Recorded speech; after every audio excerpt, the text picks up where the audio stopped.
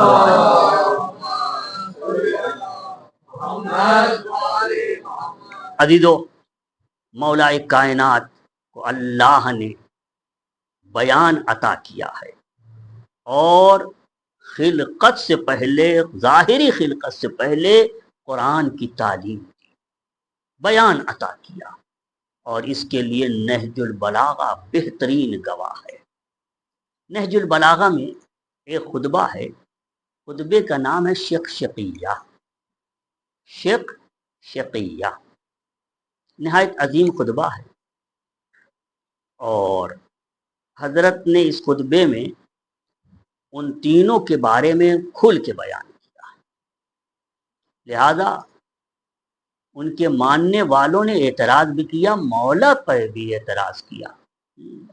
بعض لوگوں نے کہا کہ مولا کو اس طرح سے نہیں کہنا چاہیے، بعض نے کہا نہیں، مولا نے کہا ہی نہیں اس طرح سے، یہ تو شیعوں نے گڑھ لیا ہے، جبکہ یہ خطبہ سید رضی کے پیدا ہونے سے بھی کئی سو سال پہلے اہل سنت کی کتابوں میں موجود ہے۔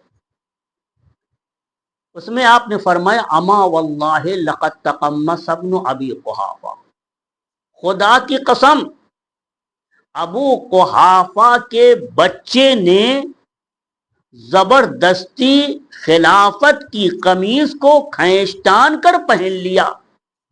اللہ نے قمیص خلافت کو ایک ایسے انسان کے لیے، ایک ایسے شخص کے لیے رکھی تھی جس کے قد و قامت پہ یہ جو قمیص خلافت ہے اس کے قد و قامت کے مطابق تھی۔ اب اس کو ابو قحافہ کا بچہ پہن رہا ہے، اس کے ناپ کا تو بنا بھی نہیں ہے، یہ قمیص اس کے ناپ کی نہیں بنی ہے، لیکن کھینچ تان کے اس نے پہن لیا اور میری جگہ پہ جا کر بیٹھ گیا۔ وَإِنَّهُ لَيَعْلَمُ أَنَّ مَحَلِّي مِنْهَا مَحَلُّ الْقُدْمِ نَرَّهَا، وہ اچھی طرح جانتا ہے کہ میرا کیا مقام ہے اس دنیا سے اور اس خلافت سے۔ میرا مقام خلافت سے وہی مقام ہے جو کیل کو چکی سے ہوتا ہے، یعنی کیل کے اوپر چکی ہوتی ہے، اگر یہ کیل نہ ہو تو چکی اپنی جگہ پہ نہیں رہے گی، اور جب چکی کو گھمایا جاتا ہے تو کیل کے محور پہ گھومتی ہے، اسی کے محور پہ چکی گھومتی ہے۔ جب کیل ہی نہیں رہے گی تو کبھی چکی اپنے محور پہ نہیں رہے گی۔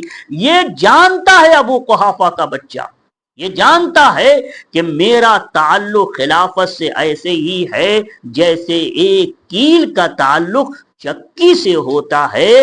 اگر میں نہ رہوں تو یہ کائنات کی چکی گردش نہیں کر سکتی، میرے بغیر کائنات کی کوئی کام کائنات کا حل نہیں ہو سکتا۔ ایک صلوات پڑھیں محمد و آل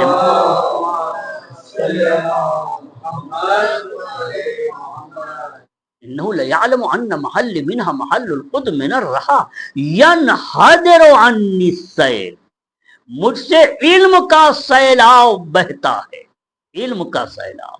عزیزو، ایک شخص امام جعفر صادق علیہ السلام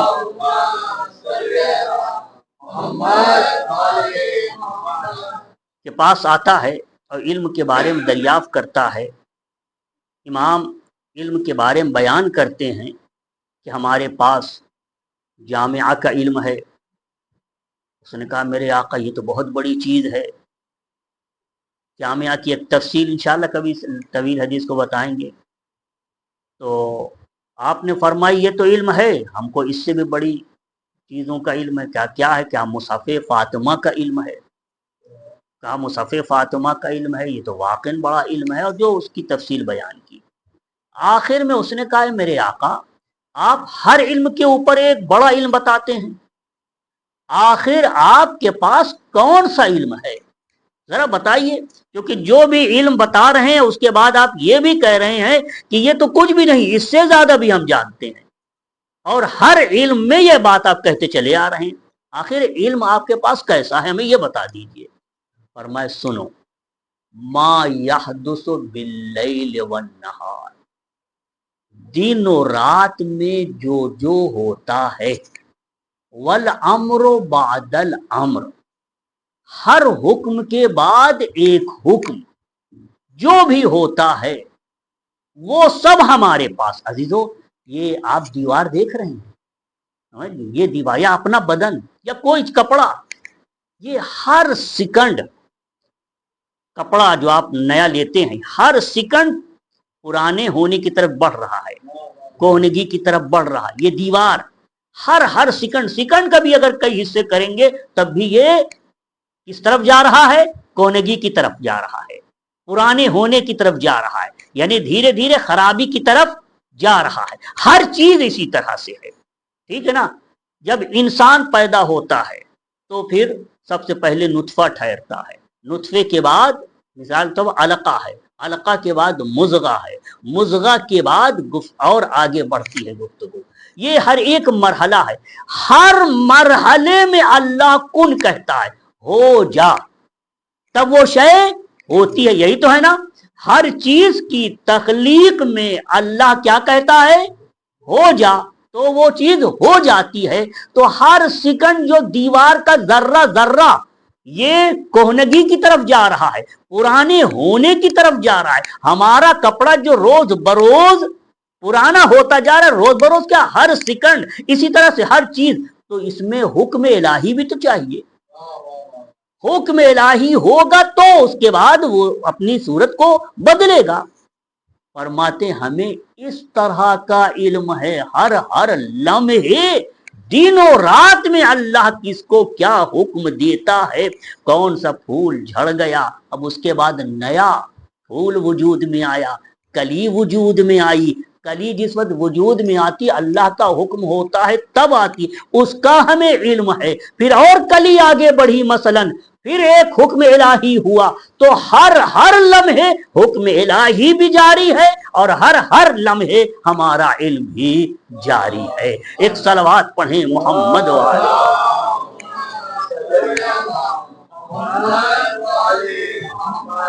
عزیزو واقعاً امام کو پہچاننا چاہیے، امام کی معرفت حاصل کرنا چاہیے.